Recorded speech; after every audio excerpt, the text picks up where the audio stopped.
السلام عليكم ورحمة الله وبركاته. بسم الله والحمد لله والصلاة والسلام على أشرف رسول الله وعلى آله الفائزين بالله. ആദരണീയനായ അധ്യക്ഷൻ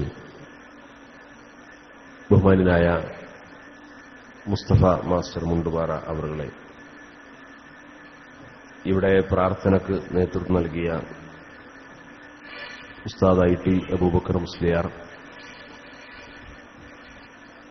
ചർച്ചയിൽ പങ്കെടുക്കുന്നതിന് വേണ്ടി ഇവിടെ എത്തിയിട്ടുള്ള ബഹുമാന്യനായ സുബൈർ സബാഹി ഉൾപ്പെടെയുള്ള വേദിയിലെ ബഹുമാന്യരായ പണ്ഡിതന്മാരെ, നേതാക്കളെ, പ്രിയപ്പെട്ട വിദ്യാർത്ഥി സുഹൃത്തുക്കളെ, സഹോദരന്മാരെ,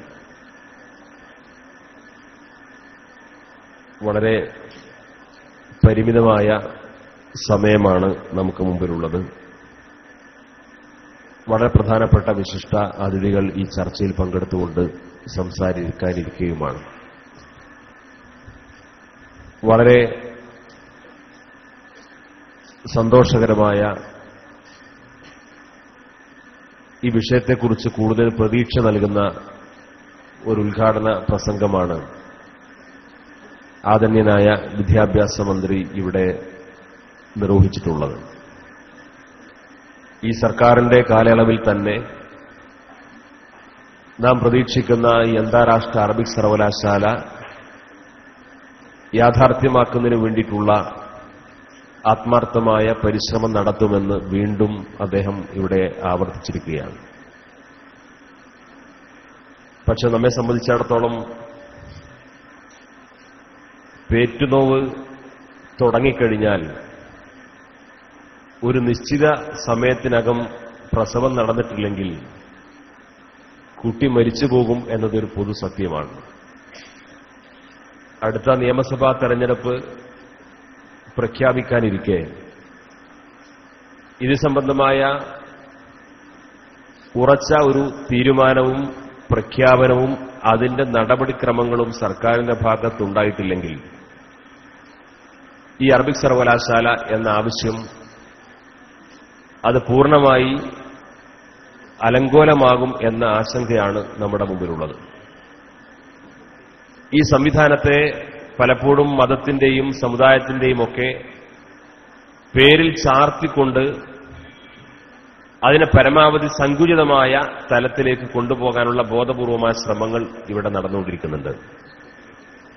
ഒരിക്കലും കേരളത്തിലെയോ ഇന്ത്യയിലോ ഉള്ള മുസ്ലിം സമുദായത്തിന്റെയോ മുസ്ലിം സംഘടനകളുടെയോ അറബി ഭാഷ പഠിക്കുകയോ പഠിപ്പിക്കുകയോ ചെയ്യപ്പെടുന്നൊരു സംഘടനയുടെ പോലും ആവശ്യമായിട്ടല്ല ഈ അറബിക് സർവകലാശാല നമ്മുടെ മുമ്പിൽ ചർച്ചയ്ക്ക് വരുന്നത്.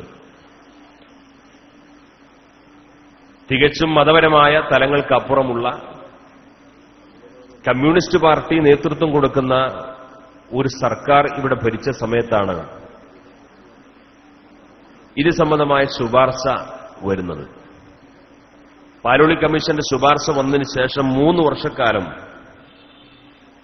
ആ സർക്കാർ ഇവിടെ ഭരണം നടത്തിയെങ്കിലും അതിനെ തുടർന്നുള്ള ഒരു നടപടിക്രമവും അന്നത്തെ LDF സർക്കാരിന്റെ ഭാഗത്തുണ്ടായിട്ടില്ല. അതിനുശേഷം വന്ന നിയമസഭാ തെരഞ്ഞെടുപ്പിലെ പ്രകടന പത്രികയിൽ UDF ഈ വാഗ്ദാനം നൽകുകയും ആ സർക്കാർ അധികാരത്തിൽ വന്നതിന് ശേഷം കേരളത്തിന്റെ ഉന്നത വിദ്യാഭ്യാസ കൌൺസിലിന്റെ മെമ്പർ സെക്രട്ടറി ഡോക്ടർ അൻവർ ചെയർമാനായിട്ട് ഇതിനുവേണ്ടി ഒരു കമ്മിറ്റിയെ നിയോഗിച്ചു. ആ കമ്മിറ്റി കേരളത്തിനകത്തും പുറത്തുമുള്ള വിവിധ സർവകലാശാലകളെ കുറിച്ച് പഠനം നടത്തി, അവിടെ സന്ദർശനം നടത്തി തയ്യാറാക്കിയിട്ടുള്ള ഒരു റിപ്പോർട്ട് നമ്മുടെ സംസ്ഥാന ഗവൺമെന്റിന് സമർപ്പിക്കപ്പെടുന്നു. അതിന്റെ നടപടിക്രമങ്ങൾ വളരെ ഭംഗിയായി നമ്മുടെ പ്രതീക്ഷാപൂർവ്വം നോക്കിക്കാണുന്നു. അതിനിടയിലാണ് നേരത്തെ ഇവിടെ അധ്യക്ഷ പ്രസംഗത്തിൽ മുസ്തഫ മാഷ് സൂചിപ്പിച്ചതുപോലെ അടുത്ത കാലത്തായി കേരളത്തിൽ വന്നുകൊണ്ടിരിക്കുന്ന പുതിയൊരു പ്രതിഭാസം. ന്യൂനപക്ഷങ്ങൾക്കോ മുസ്ലിങ്ങൾക്കോ ഒക്കെ എന്തെങ്കിലും ഗുണകരമായി ഭവിക്കുന്ന പദ്ധതികളോ പ്രഖ്യാപനങ്ങളോ വരുമ്പോഴേക്ക് അതിനെല്ലാം ഒരു പ്രത്യേക നിറത്തിൽ കണ്ടുകൊണ്ട് അതിനെ ഞെക്കിക്കൊല്ലാനുള്ള വളരെ ഗൂഢമായ ശ്രമത്തിന്റെ ഭാഗമായി ഈ സർവകലാശാലയെ മതത്തിന്റെയും വർഗീയതയുടെയും ഒക്കെ പേരിൽ നോക്കിക്കാണുന്നതിനു വേണ്ടി കേരളത്തിലെ ഉന്നത ഉദ്യോഗസ്ഥന്മാരെ മുന്നിൽ നിർത്തിക്കൊണ്ട്, കേവലം ഉദ്യോഗസ്ഥന്മാരുടെ ഒരു കുറിപ്പായിട്ട് അതിനെ കാണാൻ കഴിയില്ല, ഉന്നത ഉദ്യോഗസ്ഥന്മാരെ മുന്നിൽ നിർത്തിയിട്ട് കേരളത്തിൽ നടന്നിട്ടുള്ള വളരെ വ്യക്തമായ ഉദ്യോഗസ്ഥ രാഷ്ട്രീയ ഗൂഢാലോചനയുടെ ഭാഗമായിട്ടാണ് ഈ സർവകലാശാല യാഥാർത്ഥ്യമാകാതിരിക്കാൻ ആവശ്യമായിട്ടുള്ള ചില റിപ്പോർട്ടുകൾ ആ ഫയലിൽ കുറിച്ചുവെച്ചത്. ആ ഫയലിൽ അങ്ങനെ ഒരു റിപ്പോർട്ടുണ്ടെന്ന് പത്രവാർത്തകളുടെയാണ് സമൂഹം അറിയുന്നത്. അപ്പോൾ ആ റിപ്പോർട്ട് അത്രത്തോളം ഉണ്ടാകുമോ ഇല്ലയോ എന്നൊക്കെയുള്ള ചോദ്യങ്ങൾ ബാക്കിയുണ്ട്. കാരണം ഗവൺമെന്റിന്റെ ഒരു സ്വകാര്യ ഫയലിൽ എഴുതി വെച്ചിട്ടുള്ള ഒരു രേഖയാണ്, ഒരു കുറിപ്പാണ്. വിവരാവകാശ നിയമം അനുസരിച്ചൊക്കെ അതിന്റെ പകർപ്പ് കൃത്യമായി കിട്ടിയാലേ സ്വാഭാവികമായും അങ്ങനെ ഒരു കുറിപ്പൊക്കെ ചീഫ് സെക്രട്ടറി എഴുതിയിട്ടുണ്ടോ ഇല്ലയോ എന്നൊക്കെ നമുക്ക് ബോധ്യമാവുകയുള്ളൂ. പക്ഷെ യാദൃച്ഛികമായിരിക്കാം തൊട്ടടുത്ത ദിവസം തന്നെ കേരളത്തിലൊരു സ്വകാര്യ മലയാള ചാനലിന് ഇതേ ചീഫ് സെക്രട്ടറി തന്നെ നൽകിയിട്ടുള്ള അഭിമുഖത്തിൽ അറബിക് സർവകലാശാല സംബന്ധിച്ചുള്ള ചോദ്യത്തിന് ഇതിന് തടസ്സവാദം ഉന്നയിച്ചുകൊണ്ടുള്ള പരാമർശം അദ്ദേഹം ഈ ചാനലിലെ അഭിമുഖത്തിൽ തന്നെ നടത്തുകയുണ്ടായി. അതോടെ ഈ വിഷയം വളരെ വ്യക്തമാവുകയാണ്. ഇവിടെ ഒരു സർക്കാർ പ്രകടന പത്രികയിൽ വാഗ്ദാനം ചെയ്യപ്പെട്ടൊരു പദ്ധതി, ആ പദ്ധതിയുടെ നടപടിക്രമങ്ങളുടെ ഭാഗമായി ഒരു കമ്മിറ്റിയോ നിയോഗിക്കുന്നു. ആ കമ്മിറ്റി ആ ദൌത്യം പൂർത്തീകരിച്ച് റിപ്പോർട്ട് സമർപ്പിക്കുന്നു. അതിനുശേഷം വിവിധ വകുപ്പ് തലത്തിലുള്ള നടപടിക്രമങ്ങൾ നടന്നുകൊണ്ടിരിക്കുന്നതിനിടെ സ്വാഭാവികമായും സർക്കാർ പ്രഖ്യാപിച്ചൊരു പദ്ധതിക്കെതിരെ ആ സർക്കാരിന് നേതൃത്വം കൊടുക്കുന്ന രാഷ്ട്രീയ പാർട്ടികൾ ഒരു രാഷ്ട്രീയ തീരുമാനമെടുക്കുക എന്നതിനേക്കാളപ്പുറം ഉദ്യോഗസ്ഥന്മാരെ കൊണ്ട് ചാനലിൽ അഭിമുഖം കൊടുപ്പിച്ചുകൊണ്ട് അതിനെ വെടക്കാക്കുന്ന ഒരു ശൈലി നമ്മുടെ സംസ്ഥാനത്തുണ്ടായി. ഇതെല്ലാം ഒരു ഉദ്യോഗസ്ഥന്റെ ആസൂത്രിതമായ പദ്ധതിയാണ് എന്ന് വിശ്വസിക്കാൻ മാത്രമൊന്നും കേരളത്തിലെ ജനങ്ങൾ മണ്ടന്മാരല്ല. അവ നേർക്കുനേർ അറബിക് സർവകലാശാലയ്ക്ക് വേണ്ടി സംസാരിക്കുകയും ന്യൂനപക്ഷങ്ങൾക്ക് വേണ്ടി വാദിക്കുകയും ന്യൂനപക്ഷങ്ങളുടെ പക്ഷം ചേർന്നുകൊണ്ട് അവരുടെ അവകാശത്തെക്കുറിച്ച് സംസാരിക്കുകയും ചെയ്തുകൊണ്ട് പലപ്പോഴും ഇത്തരത്തിലുള്ള ചില ആളുകളെ മുന്നിൽ നിർത്തിക്കൊണ്ട് ഇതിനെ നശിപ്പിക്കാനുള്ള ശ്രമങ്ങൾ നടന്നുകൊണ്ടിരിക്കുന്നു എന്നത് ബോധ്യമാണ്. 3 കാര്യങ്ങളാണ് ഇതിനെതിരായി ചീഫ് സെക്രട്ടറി ഈ കുറിപ്പിൽ എഴുതിവെച്ചതും അദ്ദേഹം ചാനൽ നൽകിയ അഭിമുഖത്തിൽ പറഞ്ഞു. ഒന്ന്, അറബി ഭാഷ ഭരണഘടന അംഗീകരിക്കുന്ന ഒഫീഷ്യൽ ഭാഷയല്ല. ഭരണഘടന അംഗീകരിക്കുന്ന ഭരണഘടനയുടെ 8ാം ഷെഡ്യൂളിൽ പറയുന്ന 22 ഭാഷകളിൽ അറബി ഉൾപ്പെടാത്തതുകൊണ്ട് അങ്ങനെ ഒരു ഭാഷയ്ക്ക് വേണ്ടി ഒരു പ്രത്യേക സർവകലാശാല തുടങ്ങുക എന്ന് പറഞ്ഞു കഴിഞ്ഞാൽ അതൊരു ഭരണഘടനാ വിരുദ്ധം എന്നൊക്കെ തോന്നിക്കുന്നത് പോലെയാണ് അദ്ദേഹം പരാമർശം നടത്തിയത്. അതിന്റെ നിജസ്ഥിതി പരിശോധിച്ച് നോക്കുമ്പോൾ ഈ ഭരണഘടനയിൽ പറഞ്ഞിട്ടുള്ള ഒഫീഷ്യൽ ഭാഷകളിൽ അറബി ഇല്ല എന്നത് സത്യമാണ്. പക്ഷേ ഈ പറയപ്പെടുന്ന 22 ഭാഷകളിൽ ഇന്ത്യയിൽ തുടക്കം കുറിച്ച, ഇന്ത്യയിൽ രൂപം കൊണ്ട പ്രാദേശിക ഭാഷകളും നാട്ടുഭാഷകളും ഒരുപക്ഷെ കാട്ടുഭാഷകൾ ഉൾപ്പെടെയുള്ള അത്തരം ഭാഷകൾ മാത്രമാണ് ഈ പറയുന്ന ഭരണഘടനയുടെ 28ാം ഷെഡ്യൂളിൽ പറയുന്ന 22 ഭാഷകൾ. നമ്മുടെ നാട്ടിൽ പ്രൈമറി സ്കൂളുകൾ മുതൽ വലിയ യൂണിവേഴ്സിറ്റികളിൽ വരെ നടന്നുകൊണ്ടിരിക്കുന്ന എല്ലാ പഠനങ്ങളും അധ്യാപനങ്ങളും അതിന്റെ മീഡിയമായിട്ട് 90% ഉപയോഗപ്പെടുന്ന ഭാഷ ഇംഗ്ലീഷ് ഭാഷയാണ്. ഇംഗ്ലീഷ് ഭാഷയാണ്. നമ്മുടെ രാഷ്ട്രഭാഷയായ ഹിന്ദി പോലും അങ്ങനൊരു മീഡിയമായിട്ട് എവിടെയും ഉപയോഗപ്പെടുത്തുന്നില്ല. എന്നാൽ ഈ പറയപ്പെടുന്ന ഇത്രയും വ്യാപകമായി ഉപയോഗപ്പെടുത്തുന്ന ഇംഗ്ലീഷ് ഭാഷ പോലും ഭരണഘടനയുടെ 8ാം ഷെഡ്യൂളിൽ പറയുന്നില്ല. അവ ജനകീയമായ ഭാഷയാണോ, കൂടുതൽ ആളുകൾ സംസാരിക്കുന്ന ഭാഷയാണോ, അല്ലെങ്കിൽ കൂടുതൽ ആളുകൾക്ക് ഗുണകരമായി ഭവിക്കുന്ന ഭാഷയാണോ, അല്ലെങ്കിൽ കൂടുതൽ വിദ്യാഭ്യാസ രംഗത്ത് സാധ്യതയുള്ള ഭാഷയാണോ എന്നതിന്റെ അടിസ്ഥാനത്തിലല്ല ഭരണഘടനയിൽ ഈ ഭാഷകൾ എഴുതി ചേർത്തിട്ടുള്ളത്. ഭരണഘടനയിൽ ചേർത്തിട്ടുള്ള ഭാഷ ഇന്ത്യയിൽ ജന്മം കൊള്ളുകയും പ്രാദേശികമായോ അല്ലാതെയോ ഏതെങ്കിലും പ്രദേശങ്ങളിൽ സംസാര ഭാഷയായിട്ടോ മറ്റോ ഉപയോഗപ്പെടുത്തുന്ന ഇന്ത്യയിലെ ഭാഷകളെ ഭരണഘടനയിൽ എഴുതി ചേർത്തു എന്നല്ലാതെ സർവകലാശാലയോ വിദ്യാഭ്യാസ പ്രവർത്തനമോ നടത്തുന്നതിന്റെ മാനദണ്ഡമായി ഈ ഭാഷയുടെ ഈ പരിഗണന ഭരണഘടനയുടെ ഈ ഷെഡ്യൂളിനെ ഒരിക്കലും ഉൾപ്പെടുത്തേണ്ടതില്ല എന്ന് ഏത് സാധാരണ ബുദ്ധി കൊണ്ടും അന്വേഷിച്ചാൽ ബോധ്യമാകുന്ന വസ്തുതയാണ്.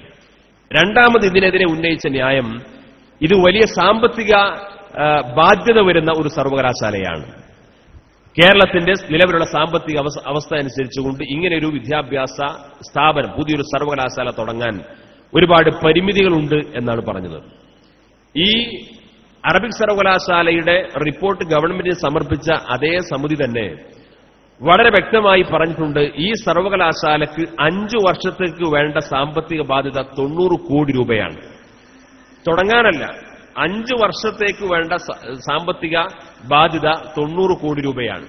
ഈ 90 കോടി രൂപയിൽ 75 കോടി രൂപയും നിലവിൽ അതാത് വർഷങ്ങളിൽ കേന്ദ്ര സംസ്ഥാന സർക്കാരുകൾ വിദ്യാഭ്യാസ ഗ്രാന്റ് ഇനത്തിൽ നീക്കിവെക്കുന്ന സംഖ്യ മാത്രം ഉപയോഗിപ്പിച്ചുകൊണ്ട് തന്നെ ഈ 75 കോടി രൂപ സ്വരൂപിക്കാവുന്നതാണ്.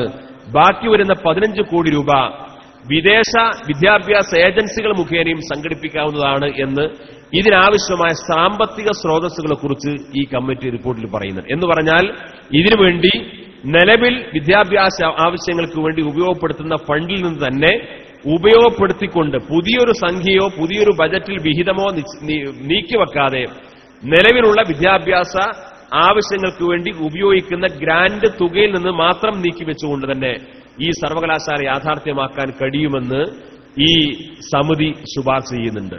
അപ്പൊ ഈ സാമ്പത്തിക ബാധ്യതയെക്കുറിച്ചുള്ള വാദവും 100% നിരർത്ഥകമാണ്.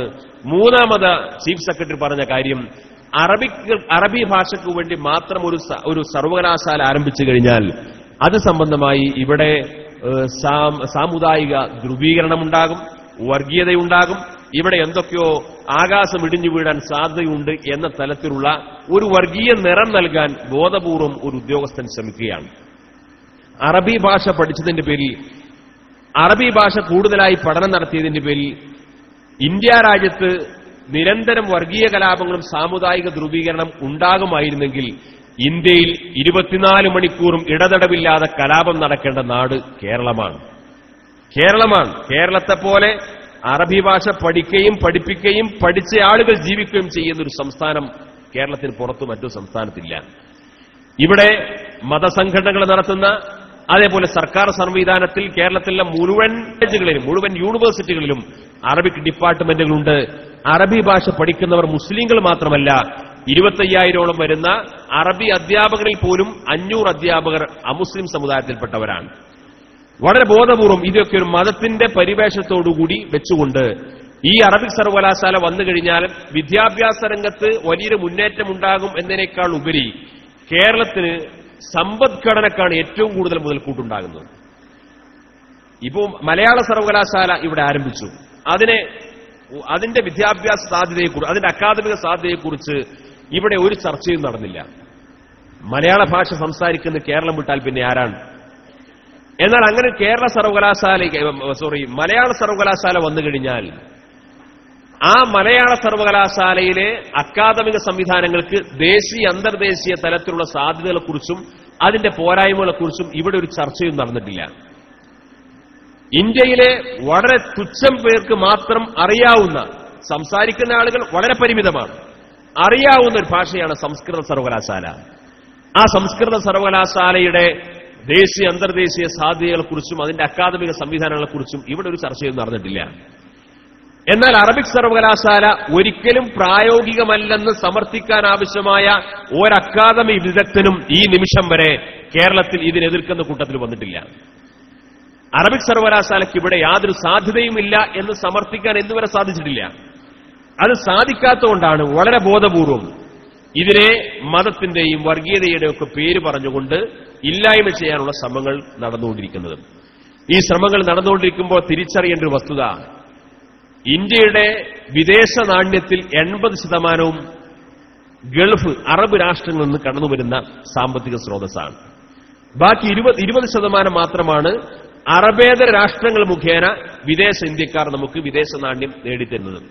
ഇതിന്റെ പ്രധാനപ്പെട്ട ഒരു കാരണം, അറബ് നാടുകളിൽ സേവനം ചെയ്തുകൊണ്ടിരിക്കുന്ന ആളുകൾ ചെറിയ തൊഴിലാണെങ്കിലും വലിയ ബിസിനസ്സുകാരാണെങ്കിലും വലിയ ഉന്നത ഉദ്യോഗസ്ഥന്മാരാണെങ്കിലും ഈ അറബ് രാഷ്ട്രങ്ങളിലൊന്നും അവർക്ക് പൗരത്വം ലഭ്യമാകാനുള്ള ഒരു സാധ്യതയുമില്ല.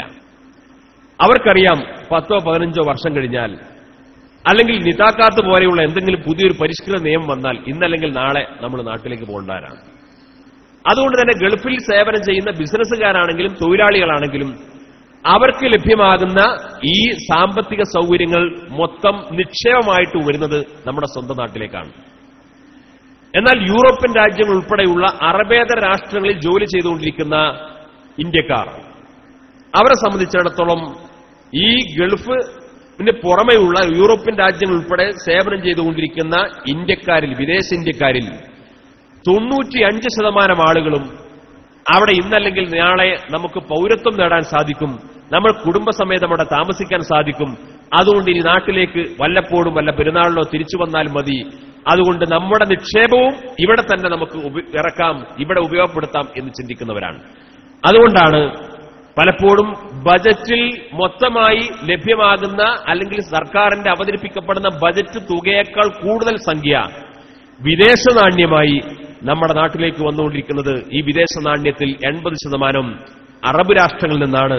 സ്വാഭാവികമായും കേരളത്തിലെ വിദ്യാഭ്യാസ മേഖലയ്ക്ക് എത്രത്തോളം ഇത് ഉപയോഗപ്പെടുത്തും സാധിക്കും എന്നതിനേക്കാൾ അപ്പുറം കേരളത്തിന്റെ സമ്പദ് മേഖലയ്ക്ക് തന്നെ വലിയ മുതൽക്കൂട്ടാവുന്ന ഒരു അന്താരാഷ്ട്ര അറബിക് സർവകലാശാല വന്നുകഴിഞ്ഞാൽ അതിന്റെ ഗുണഭോക്താക്കളായി മഹാഭൂരിപക്ഷം മുസ്ലിം സമുദായത്തിൽപ്പെട്ട ആളുകൾ വരുമോ എന്ന ഒരാശങ്ക കൊണ്ട് മാത്രം രാജ്യത്തിന് തന്നെ പുരോഗതി ഉണ്ടാകാൻ സാധ്യതയുള്ള ഒരു പദ്ധതിയെ ഇല്ലായ്മ ചെയ്യാനുള്ള ബോധപൂർവമായ ശ്രമമാണ് ഇപ്പോൾ നടന്നുകൊണ്ടിരിക്കുന്നത്.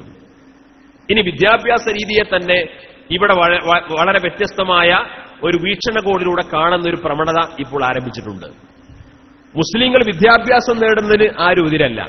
അങ്ങനെ വിദ്യാഭ്യാസം നേടുകയാണെങ്കിൽ തന്നെ അവർ മതപരമായ പശ്ചാത്തലത്തിലല്ലാത്ത വിദ്യാഭ്യാസം നേടണം. മുസ്ലിങ്ങൾ വിദ്യാഭ്യാസം നേടിക്കോ, അവർ കോളേജിൽ പഠിച്ചുകൊള്ളട്ടെ, അവർ അക്കാദമിക മേഖലയിലൊക്കെ വളരെ ഉയരങ്ങൾ കീഴടക്കിക്കൊള്ളട്ടെ, ആരും എതിരല്ല. പക്ഷേ ഇവർക്ക് ഒരു ഹിഡൻ അജണ്ടയുണ്ട്. അങ്ങനെ മുസ്ലിങ്ങൾ വിദ്യാഭ്യാസ രംഗത്ത് പുരോഗതി പ്രാപിക്കുമെങ്കിൽ, കാരണം മുസ്ലിങ്ങളെ വിദ്യാഭ്യാസ രംഗത്ത് തടഞ്ഞു നിർത്താൻ കഴിയാത്ത വിധമുള്ള ഒരു കുതിച്ചുചാട്ടം ഇന്ന് കേരളത്തിലെ വിദ്യാഭ്യാസ മേഖലയിലുണ്ട്. വെള്ളാപ്പള്ളി നടേശൻ കോളേജ് തുടങ്ങിയാലും സുകുമാരൻ കോളേജ് തുടങ്ങിയാലും മെറിറ്റിൽ വരുന്നതിൽ വലിയൊരു വിഭാഗം മുസ്ലിം കുട്ടികളാണ്. ഇവരെ നിങ്ങൾക്ക് ഇവിടെ പ്രവേശനമില്ല എന്ന് പറയാൻ കഴിയില്ല. മിടുക്കരായ, പ്രഗത്ഭരായ, നല്ല കാലിബറുള്ള ഒരുപറ്റം വിദ്യാർത്ഥികൾ ഇന്ന് എല്ലാ മേഖലയിലും വളർന്നു വരികയാണ്. അവ വിദ്യാഭ്യാസം നിഷേധിക്കാൻ നിവൃത്തിയില്ല. അപ്പോൾ പുതിയ ആരംഭിച്ച ഒരു അജണ്ട, ഒരു ആസൂത്രിതമായ പദ്ധതി, അവർ വിദ്യാഭ്യാസം നേടിക്കൊള്ളട്ടെ, പക്ഷേ അവരൊരിക്കലും ഒരു മതപരമായ ആത്മീയമായ പശ്ചാത്തലത്തിൽ വളരുന്നവരാവരുത്. അവിടെയാണ് ഒരേ ബെഞ്ചിൽ കലർന്നിരിക്കാനും പുതിയ സദാചാരത്തിന്റെ പുതിയ അവതരിക്കാനും ശ്രമം നടത്തി അവർ വിദ്യാഭ്യാസം നേടിയാലും മതപരമായ ധാർമ്മികമായ ചിന്താഗതിയോടുകൂടി വളരാൻ അവർക്ക് അവസരം നിഷേധിക്കാനുള്ള ചില ബോധപൂർവമായ ശ്രമങ്ങൾ ഇവിടെ നടക്കുന്നത്. ആ കാര്യം കൂടി പറഞ്ഞാൽ അവസാനിപ്പിക്കാൻ, ഫറൂഖ് കോളേജിൽ ഒരു വിവാദമുണ്ടായി.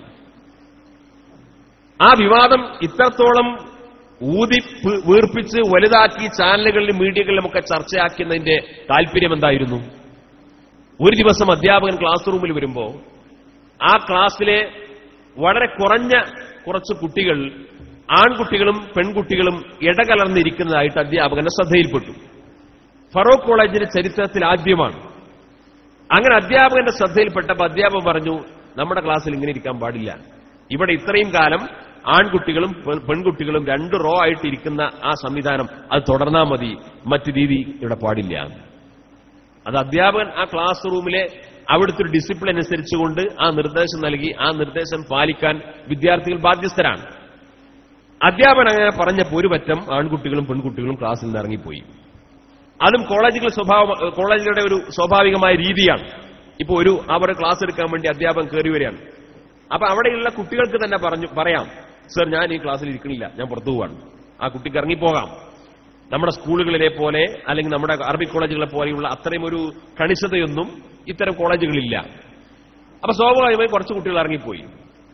അത് ആ അധ്യാപന നിർദ്ദേശത്തോട് വിമിഷ്ടം പ്രകടിപ്പിച്ചുകൊണ്ട് ഇറങ്ങിപ്പോയതായിരിക്കാം എന്ന് കരുതി എന്നതിനേക്കാൾ അപ്പുറം അവിടെ മറ്റൊന്നും സംഭവിക്കുന്നില്ല. പക്ഷെ ഈ ക്ലാസ് കഴിഞ്ഞ് അധ്യാപകൻ പുറത്തു വന്ന് ഈ അദ്ദേഹത്തിന്റെ പീരീഡ് അവസാനിച്ച് പുറത്തു വന്നപ്പോഴേക്ക് ഈ ഇറങ്ങിപ്പോയ കുട്ടികളും അവരോടൊപ്പം കോഴിക്കോട് നഗരത്തിലെ മുഴുവൻ മാധ്യമ പ്രവർത്തകരും ഒരു പടയായി ഈ അധ്യാപകനെ കാത്തിരിക്കുകയാണ്. അവിടെ സ്ത്രീക്ക് അവകാശം നിഷേധിക്കുന്നു, ആൺകുട്ടികൾക്കും പെൺകുട്ടികൾക്കും ഇടകലർന്നിരിക്കാനുള്ള സ്വാതന്ത്ര്യം നിഷേധിക്കുന്നു, ആവിഷ്കാര സ്വാതന്ത്ര്യം നിഷേധിക്കുന്നു, ഇവിടെ ലിംഗസമത്വമില്ല.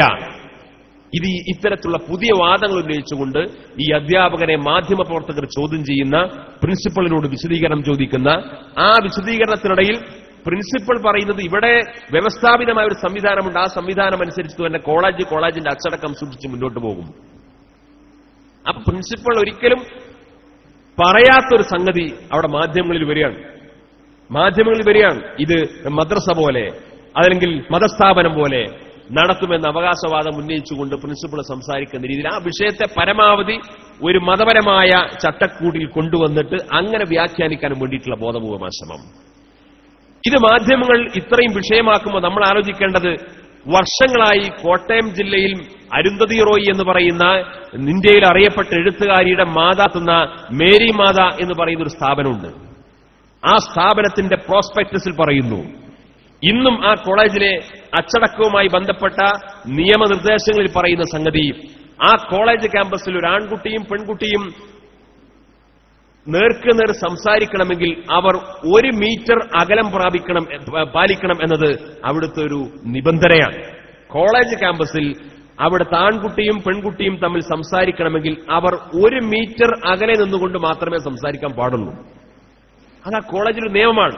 കാലങ്ങളായി ആ നിയമം പാലിക്കപ്പെട്ടുകൊണ്ട് ആ സ്ഥാപനം മുന്നോട്ട് പോകുന്നു. അങ്ങനൊരു നിയമം നിലനിർത്തിക്കൊണ്ട് മുന്നോട്ട് പോകാൻ ഒരു സ്ഥാപനത്തിന് കഴിയുമെങ്കിൽ മതജാതി വ്യത്യാസമന്യേ ഏത് സ്ഥാപനമാണെങ്കിലും അത് ആ സ്ഥാപനത്തിന്റെ ധാർമ്മിക അന്തരീക്ഷം നിലനിൽക്കുന്ന കാര്യത്തിൽ തർക്കമില്ല. നമ്മൾ അതിനെ അംഗീകരിച്ചുകൊണ്ടും അഭിനന്ദിച്ചുകൊണ്ടും തന്നെ പറയുന്നു. ഈ ഫറൂഖ് കോളേജിൽ ഇടകലർന്നിരിക്കുന്നതിനെ വിമർശിച്ച, അതിന് സ്ഥാപനത്തിന്റെ അച്ചടക്കവുമായി ബന്ധപ്പെട്ടുകൊണ്ട് അതിനോട് വിയോജിപ്പ് പ്രകടിപ്പിച്ച ആ അധ്യാപകനെ മാധ്യമങ്ങളിൽ ഇങ്ങനെ ക്രൂശിക്കാനും വേണ്ടി രംഗത്ത് വന്ന, കോളേജ് മാനേജ്മെന്റിനെ മാധ്യമങ്ങളിൽ ക്രൂശിക്കാനും വേണ്ടി രംഗത്ത് വന്ന ഈ മാധ്യമ പ്രവർത്തകർ എന്തുകൊണ്ട് ഈ മേരി മാതാ കോളേജിന്റെ പ്രോസ്പെക്ടസ് വായിച്ചില്ല? അവിടുത്തെ നിയമത്തെ ചോദ്യം ചെയ്യുന്നില്ല? അവിടെ എന്തേ ആവിഷ്കാര സ്വാതന്ത്ര്യം നോക്കുന്നില്ല? അവിടെ എന്താണ് ഈ ലിംഗസമത്വത്തെക്കുറിച്ച് സംസാരിക്കുന്നില്ല? അപ്പൊ അടിസ്ഥാനം സദാചാരബോധമല്ല, ധാർമ്മികതയല്ല. മുസ്ലിങ്ങളെ സംബന്ധിച്ചിടത്തോളം അവർ വിദ്യാഭ്യാസം നേടുകയാണെങ്കിൽ നേടട്ടെ, അതിനെ പിന്തിരിപ്പിക്കാൻ സാധിക്കില്ല. പക്ഷേ അവർ വിദ്യാഭ്യാസം നേടി ഉന്നത മേഖലയിൽ കടന്നുവരുന്നുവെങ്കിൽ അവർ മതപരമായ പശ്ചാത്തലത്തിലല്ലാതെ വരുന്ന എല്ലാ സംസ്കാരങ്ങളോടും എല്ലാ വൃത്തികേടിനോടും മതപരമായ ചട്ടക്കൂടുകളൊക്കെ പൊളിച്ചെറിഞ്ഞുകൊണ്ട് വളരുന്ന ഒരു പുതിയ തലമുറയാണെങ്കിൽ, അങ്ങനെയാണെങ്കിൽ വളർന്നു വന്നാൽ മതിയെന്ന ബോധപൂർവമായ അജണ്ടകൾ ഇവിടെ മതരംഗത്തും വർഗീയത പ്രചരിപ്പിക്കുന്നവർക്കിടയിലും സാംസ്കാരിക മേഖലയിലും മാധ്യമ മേഖലകളിലുമൊക്കെ ആസൂത്രിതമായ ഒരു അജണ്ട വളരെ ബോധപൂർവം നടപ്പാക്കാനുള്ള ശ്രമമാണ് നടന്നുകൊണ്ടിരിക്കുന്നത്. അതേ ശക്തി കേന്ദ്രങ്ങളുടെ ബുദ്ധിയാണ് ഈ അറബിക് സർവകലാശാലയുടെ പിന്നിലുള്ളതും. ഇവിടെ ഈ അറബിക് സർവകലാശാല വളർന്നു വന്നു കഴിഞ്ഞാൽ സ്വാഭാവികമായും മുസ്ലിം സമുദായത്തിൽപ്പെട്ട വിദ്യാർത്ഥികൾക്ക് അവിടെ ഒരു നല്ല സാധ്യതയുണ്ട്. അങ്ങനെ സാധ്യത വർദ്ധിച്ചു വന്നു കഴിഞ്ഞാൽ ഇവിടെ ഗവേഷണ രംഗത്തും ഇവിടെ വ്യവസ്ഥാപിതമായ മറ്റു വിദ്യാഭ്യാസ മേഖലയിലൊക്കെ മതപരമായ പശ്ചാത്തലവും ബോധവുമുള്ള ഒരു തലമുറ കടന്നു വരുന്നുവെങ്കിൽ അത് ഇവിടെ പല ആളുകളും വലിയ ആശങ്കയോടുകൂടി ഒരു ഭീഷണിയായി അനാവശ്യമായ അസഹിഷ്ണുത വെച്ച് പുലർത്താൻ സാഹചര്യം ഒരുങ്ങുന്ന രീതിയാണ് ഇതിന്റെ പിന്നിലുള്ളത്. അത് തിരിച്ചറിയാൻ നമുക്ക് സാധിക്കണം. സ്വാഭാവികമായും ഇത്തരത്തിലുള്ള അനാവശ്യ വിവാദങ്ങൾ ഉണ്ടാക്കുമ്പോഴേക്ക് അതിന്റെ മുമ്പിൽ പകച്ചു നിൽക്കേണ്ടവരല്ല ഭരണാധികാരികൾ. ആ അജണ്ടകൾ, അത്തരത്തിലുള്ള ആസൂത്രിതമായ പദ്ധതികളുടെ പിന്നാമ്പുറങ്ങളെക്കുറിച്ച് കൃത്യമായ തിരിച്ചറിവോടുകൂടി ഇത്തരം വിഷയങ്ങൾ വർഗീയത കാണിക്കുമ്പോൾ അല്ലെങ്കിൽ വർഗീയത ആരോപിക്കുമ്പോഴേക്ക് പിറകോട്ടടിക്കാതെ അവിടെയെല്ലാം ഇച്ഛാശക്തി പ്രകടിപ്പിക്കുന്ന ഭരണാധികാരികൾ രംഗത്തു വരുമ്പോഴാണ് സ്വാഭാവികമായും ഭരണാധികാരികൾ ഇത്തരത്തിലുള്ള പ്രതിലോമ ശക്തികൾക്ക് മുമ്പിൽ അടിയറ വെക്കുന്നവരല്ല എന്ന് പൊതുസമൂഹത്തെയും രാജ്യത്തെയും ബോധ്യപ്പെടുത്താൻ സാധിക്കേണ്ടത് ഇത്തരത്തിലുള്ള ഇങ്ങനെ ഒരാശയക്കുഴപ്പം സൃഷ്ടിച്ചുകൊണ്ട് ഇല്ലായ്മ ചെയ്യാൻ ശ്രമിച്ചുകൊണ്ടിരിക്കുന്ന ഈ അറബിക് സർവകലാശാലയെ യാഥാർത്ഥ്യമാക്കുന്നതിന്റെ ഭാഗമായി നേരത്തെ ഇവിടെ സൂചിപ്പിക്കപ്പെട്ടതുപോലെ SKSF കഴിഞ്ഞ ദിവസം എല്ലാ കളക്ടറേറ്റുകളിലേക്കും ബഹുജന മാർച്ച് സംഘടിപ്പിച്ചു. തുടർന്നും ഈ അവകാശങ്ങൾ നേടിയെടുക്കുന്നതിനാവശ്യമായിട്ടുള്ള സമരങ്ങളും പോരാട്ടങ്ങളും ഇടപെടലുകളുമായി സംഘടന മുന്നോട്ടു പോകുമെന്ന് പ്രത്യേകമായി സൂചിപ്പിച്ചുകൊണ്ട് നിങ്ങൾ ഓരോരുത്തരുടെയും എല്ലാ സഹകരണവും പങ്കാളിത്തവും ഒക്കെ ഇത്തരം വിഷയങ്ങളിൽ ഉണ്ടാകണമെന്ന് സാന്ദർഭികമായി ആവശ്യപ്പെട്ടുകൊണ്ട് നന്ദി ദാറുസ്സലാം അറബിക് കോളേജിന്റെ ഈ 40ാം വാർഷികാഘോഷ പരിപാടികൾക്ക് SKSFന്റെ സംസ്ഥാന കമ്മിറ്റിയുടെ എല്ലാവിധ ആശംസകളും അഭിവാദ്യങ്ങളും അർപ്പിച്ചുകൊണ്ട് ഞാൻ വാക്കുകൾ അവസാനിപ്പിക്കുന്നു. നിങ്ങളുടെ പ്രാർത്ഥനകളിലൊക്കെ ഈ വിനീതനെ കൂടി ഉൾപ്പെടുത്തണമെന്ന് വസിയത്ത് ചെയ്യുന്നു. വആഖിറു ദഅവാന അനിൽ ഹംദുലില്ലാഹി റബ്ബിൽ ആലമീൻ. അസ്സലാമു അലൈക്കും.